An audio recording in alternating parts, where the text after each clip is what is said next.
See naine reisis Afganistani ja see, mida ta seal leidis, oli isegi hullem, kui me oleksime kunagi osanud ette kujutada.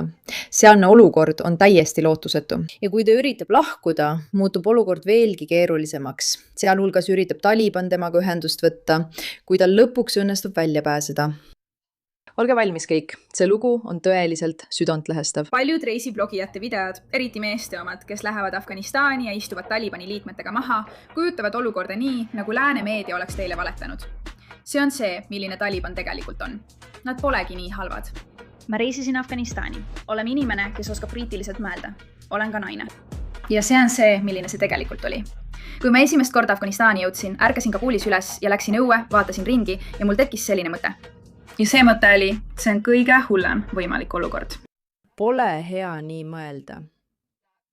Kindlasti pole hea nii mõelda. Ja häbi igale mehele, kes reisib Afganistani ja jätab mulje, et Taliban on normaalne. Me kõik teame tõde. Ma räägiksin kohalikega ja kontrolliksin nende käest. Ja ma küsiksin, kas see on tõsi, et naised ja tüdrukud ei saa siin 6. klassist edasi koolis käia. Ja nad ütleksid, jah, see on tõsi. Naised ei saa siin tegelikult töötada. Välja arvatud võib-olla mõned üksikud erandid. Jah, see on tõsi. Ja siis lähed välja ja näed, kui palju naisi on tänavatel kerjamas ja kui palju lapsi on tänavatel kerjamas. Ma mõtlen, kui sa ei lase naisel töötada ja mehed ei ole tegelikult huvitatud tema ega laste kaitsmisest, siis mida nad teevad? Nad lõpuks kerjavad ja kes neil annab? Need samad mehed, kes võtsid neilt õigused ja keda ei huvita neist karvavõrdki. Muide, see on Emily's Famousilt, kes on teinud selle ülivapra sarja käies Afganistanis. See on hullumeelne. Aga nagu ma teile ütlesin, Talibani liikmed võtsid temaga pärast tema reisi samuti ühendust. Oodake, kuni selleni jõuame. Sa seisad silmitsi nii paljude probleemidega, millel on lahendused, aga kuna riiki juhib Taliban, siis neid ei lahendata. Afganistanis reisides pead sa peatuma ja hankima load erinevate provintside ja linnade jaoks, kuhu sa lähed. Sul on tõesti vaja luba igasse väiksemassegi kohta, kuhu lähed. Muide, kas te märkasite tema kaelakeed? Huvitav, mida see sümbol tähendab? Kui keegi teab, andke kommentaarides teada. See pead igas linnas loa hankimaks. See tähendab, et nad jälgivad iga su sammu. Mõtle, kui hirmutav see tegelikult peab olema naise jaoks, kes teab Talibanist piisavalt, et tahta minna Afganistani uurima. Hullumeelne.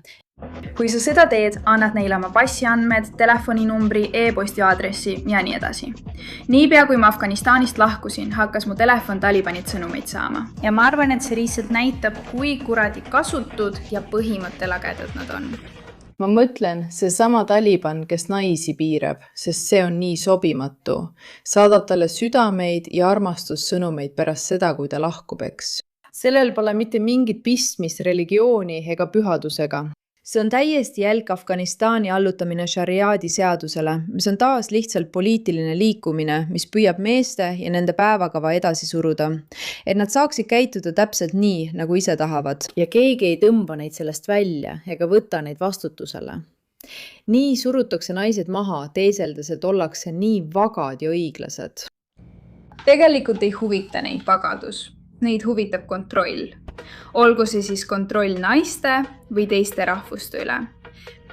Afganistan oli emotsionaalselt üks raskemaid kohti, kus reisida. Ma nutsin nii palju. Ma olen tõesti tänulik, et mul on hea arusaam islamist, sest kui ma oleksin läinud Afganistani ilma teadmata, mida tähendab olla moslem, siis oleksin ma muutunud tõeliselt islamofoobseks. Taliban püüab aktiivsed naisi ühiskonna normaalsest toimimisest kõrvaldada. Tuletan meelde, et mul pole aimugi, kes see mõjutaja on ja ma ei tea, miks ta räägib mulle islamist positiivselt. Niipea, kui sa näed, mis Taliban on ja mõistad, et see on selle liikumise ideaal. Ma ei saa aru, kuidas sa ei võiks muutuda selleks, mida tema nimetab foobiliseks, mida sa juba tead, et minu arvates on täiesti võlts ettekääne ja termin. Midagi foobilist siin pole. See ei ole irratsionaalne hirm religiooni ees. See puudutab poliitilist liikumist, mis usub, nagu tema ütleb, ülevõtmisse ja sellesse, et nad kontrollivad kõike ja kõiki täpselt nii, nagu nad ise tahavad. Aga see on kõrvalteema. Nii et ta on natuke rumal, aga ta on siiski julge, et ta läks ja vähemalt räägib ta sellest, mis tegelikult toimub. Ja aga naised tänaval rääkisid minuga, rääkides väga vaikselt. Kui ma läksin kodudesse ja rääkisin naistega, siis nad rääkisid mulle, kuidas näiteks üks naine oli juba teisel kõrgharidusel. Ta oli suurepärane raamatupidaja. Siis toimus Talibani võimu haaramine ja ta ei saa enam koolis käia, ta ei saa enam tegelikult tööd teha, ta istub kodus ja tal ei ole elu. Mis asja?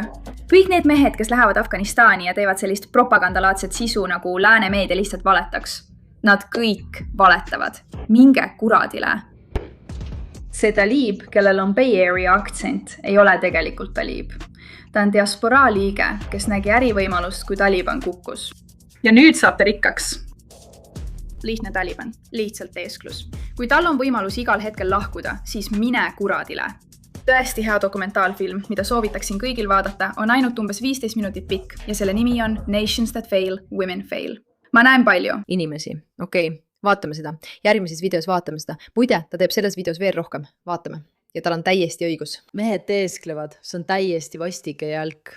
Need naised elasid Afganistanis, mis ei olnud küll täielikult moderniseeritud, aga siis tuli teine Talibani ülevõtmine või võib-olla juba 3, ma ei teagi enam, ja kõik võeti neilt sekundiga ära. Ja kui sul ei ole selge, et just see ootab inimesi, kui šariaadi seadus tõesti võimust võtab, siis sa pead küll asjadest aru saama. Või mis veelgi olulisem, tüdruk, sa pead asjadest aru saama.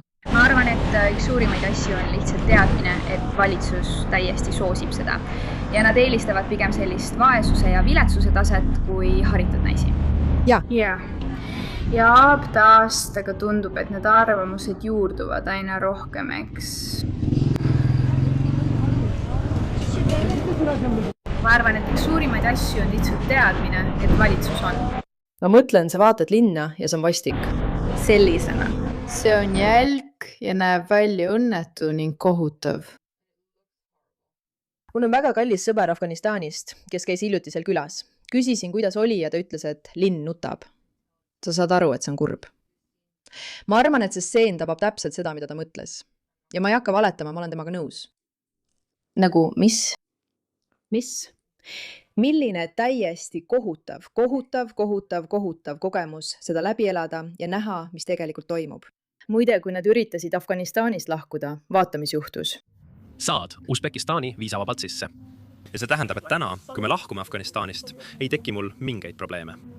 Ameeriklased aga ei tea, kuidas viisasid taotleda. Ja Emily siin ei suutnud vormi täita. Nii et nüüd tegeleme ebaseadusliku immigratsiooniga. Me arvame, et kõik saab korda ja kui ei saa, siis Talibani vangla. Või Usbekistani vangla. Sul on vaja viisat, et Afganistanist lahkuda, just kui me ei teaks juba piisavalt, kui probleemne see koht on, aga nad ei lase sul lahkuda, kui sul pole lahkumiseks luba ja kinnitust. Inimesed, šariaadi seadus, kuradi šariaadi seadus. Ma arvan, et Usbekistani vangla oleks eelistatud. Ma hakkan betoonpõrandal plovi sööma. Vanglaplov. Vangla Prisma. Jumal hoidku, kui keegi piiril mu kaamerat vaatab. Olgu, operatsioon ebaseaduslik immigratsioon algab. Meil on takso. Oleme piirist tunni ja 40 minuti kaugusel. Teeme Afganistani poole peal asjad ära. See ei tohiks probleem olla. Neid huvitab peamiselt see, et meil poleks liiga palju dollareid. Ja siis läheme kohtuma oma uute Usbekistani sõpradega. Ja võib-olla näeme ehk ka nende kinnipidamiskeskust seest poolt.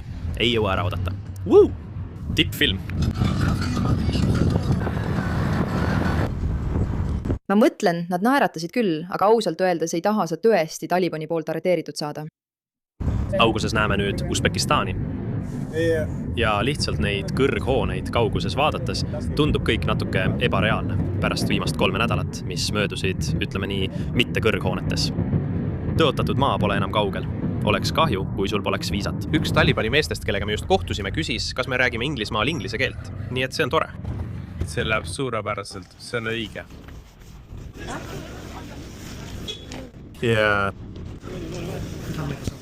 Ja, ma arvan, et kui me lihtsalt räägime inglise keelt piisavalt valjult, siis ilmselt midagi juhtub. See on minu tavaline kõnehääl. Ja, see on. Minu tavaline rääkimis. Hääl. Nad küsivad sinult, kui palju sul dollareid on. 300, 300, 400, 300, 300.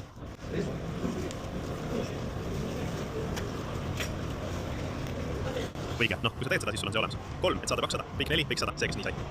Mina olen see mees.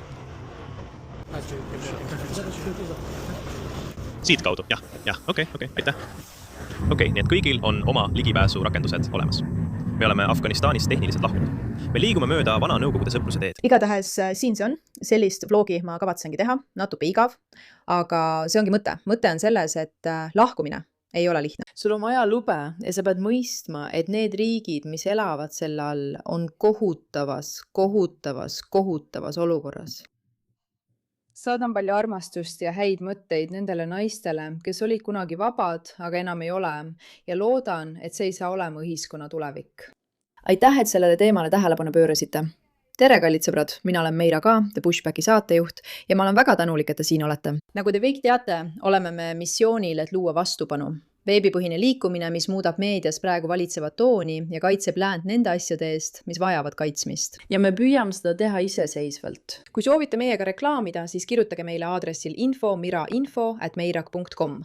Aga mis veelgi tähtsam, meil on peagi tulemas väga põnev teadaanne. Nii paljud teist on küsinud, kuidas saaksite rohkem kaasa lüüa The Pushbackis ja me töötame millegi ägeda kallal, nii et hoidke sellel silma peal. Kindlasti vajutage tellimisnuppu, pange videole meeldib, kommenteerige, suhelge ja vaadake, kuidas saate meid toetada. Ja loomulikult jätkake vaatamist, sest see, mida me siin teeme, on revolutsioon ja me oleme nii tänulikud, et olete selle osa.